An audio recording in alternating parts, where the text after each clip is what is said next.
Today I want to talk to you about politics. I know. Such an incredibly engaging topic. And also kind of funny since I tend to talk about politics a lot, especially within regards to this particular feature. But hear me out, okay? I've tried to come up with terms for this over the years. One of these days I'm going to settle on a terminology for each of the three types of politics. But I've actually talked about this recently on the stream as well. I don't even remember what we were bringing up in regards to, but it was, I think we were talking about I Am Setsuna, or something along those lines. In my personal opinion, there are three generalized categories politics can go into, okay? Now, most of the time when you hear me use the word politics, I'm referring to one of the former two. So I'm going to describe the third type to you first, okay? Ready? This is the third type of politics.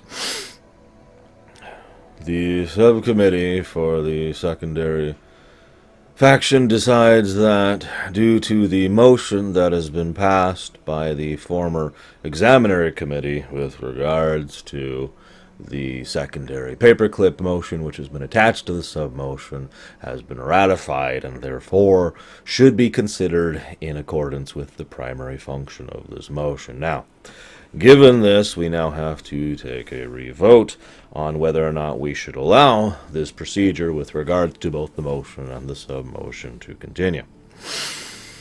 That's the third type of politics. It's C-SPAN, if you will. And while that has its place, in general, it is very difficult for a writer to make that sound interesting with regards to a book, movie, show, game, television, whatever. Possible. I've seen it happen. But not common. I just remember, we were talking about this with regards to the Star Wars prequel, Episode 1, and we were talking about how their mistake was focusing on the wrong kind of politics there. Because they were focusing on that kind, the Senate meeting. I've actually been to Congress once. Just once. I was a bit younger. And I actually got to sit in on basically what I just described to you. And I was going with my dad, and he and Kim were with me, and they're pretty politically active. Like, they write letters to their local congressmen semi-regularly, that kind of thing. Even they were bored to tears watching this subcommittee try to push its way through all of the worst aspects of a corporate meeting. Like if you took corporate meetings, which I've been to many of those, and took all of the worst aspects of them and the most dull, boring, disinteresting aspects of them, and then concentrated them and distilled them down into this puree of gluck. That's what we're talking about here. It was pretty bad, is what I'm trying to say. The second type of politics and the first type of politics are both demonstrated separately and with relatively equal focus within this episode, which is why I wanted to bring it up. We've basically got personal politics and large-scale politics, and I swear one of these days I'll come up with a term for those two things. The personal politics is very obvious. We see that with regards to Veer and Londo. The large-scale politics is with regard to guest star Bob. I don't even remember his name, and it doesn't matter. And the whole clan, and the deals with his clan and their honor, and all the things that are going with that. That's politics when I usually apply that term. When I usually say that, what I mean is that. It's one of the reasons why the show Game of Thrones, one of the three reasons why the show Game of Thrones is so damn popular. That's actually both aspects of politics as well. The former and the first of the two, not really the third. Because all the circle of those characters have their own personal level of politics and the way they interact with each other, and the more grand scale politics and how they're all vying for that damn uncomfortable throne. Make sense? So this episode, if someone asked me, describe Babylon 5 in one quick synopsis, I would probably point to this episode, and that's a bit of a shame, because this episode would not only spoil several things about the show, but it would also not really make as much sense because of the strong contiguous nature of this show, aka so many aspects of this episode, most notably the great moment, which I'll talk about later with regards to Londo and Sheridan, would not make any sense if you had not seen the previous episodes, or at least it wouldn't have the same impact or the same significance. So we see both of these here, and this is very Peter David. He wrote this episode. I checked this time, although I was pretty sure he did anyways. Again, he has a very unique writing style. It's very noticeable. Anybody who's read any of the good Hulk comics has read Peter David. Let me give you an example of what I mean by that. And I know what you're thinking. Wait, good Hulk comics? Yes, really. In fact, Peter David was actually fired from Hulk comics because they told him to write the Hulk as a green idiot. And Peter David said no. Because Marvel, And then Disney bought them. So who knows? Maybe he'll go back to that. I don't know. But let's rewind a little bit. Let's go back to this. So, of course, there's this subplot of them opening up the gift shop. That is a very Peter David thing to do. It's a sub... It's not even actually a subplot. It's not a B plot or an A plot or anything like that. It's more like an X plot. It's way down there on the list. But the significance of it is that it actually helps push forward the actual main plot, the one of the accusation on behalf of the Minbari against Sheridan.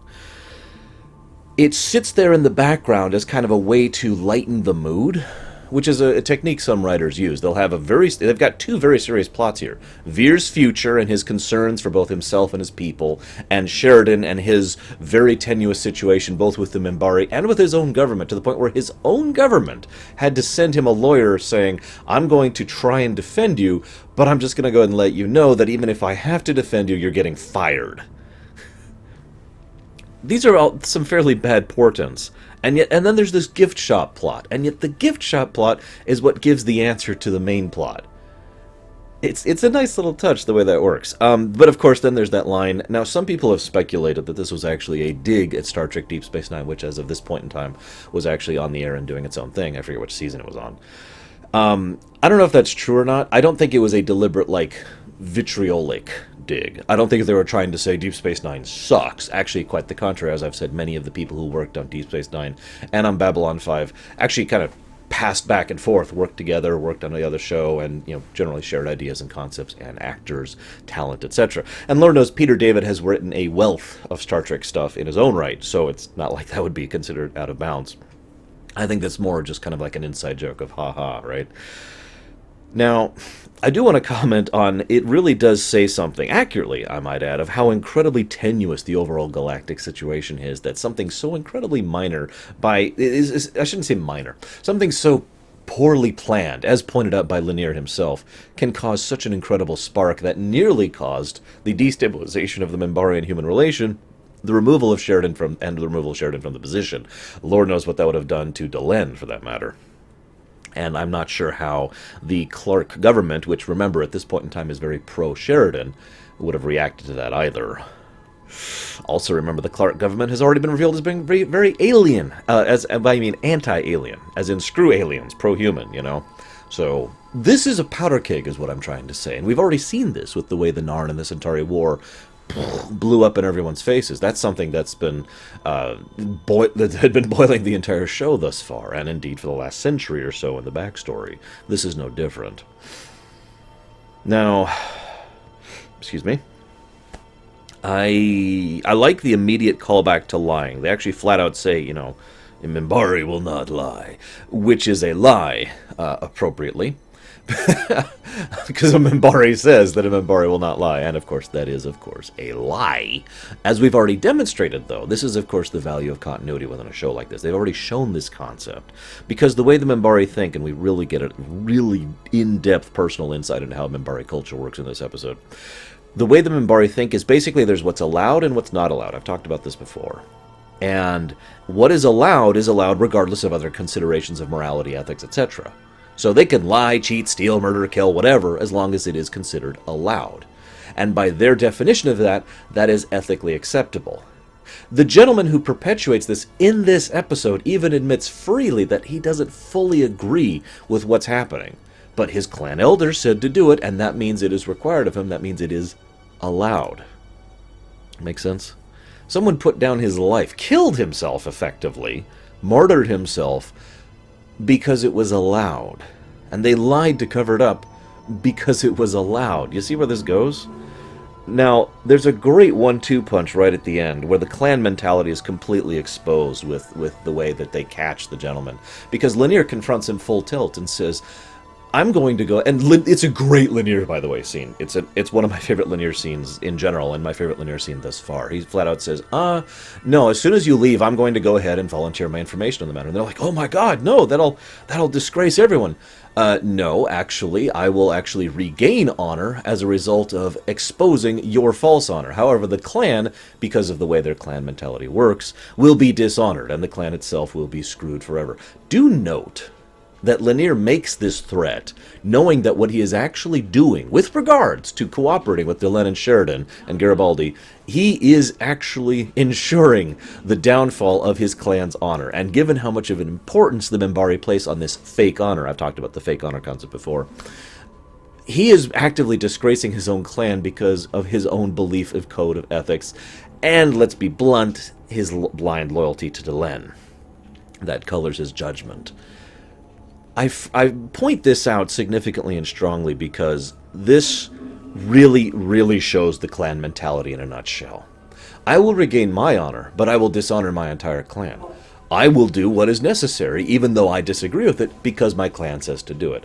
Our clan in general will be scarred no matter how this comes out, blah, blah, blah. There's all these different ways that the clan mentality fits in, and I can't do it justice. Just watch the scene. It's very, very well done.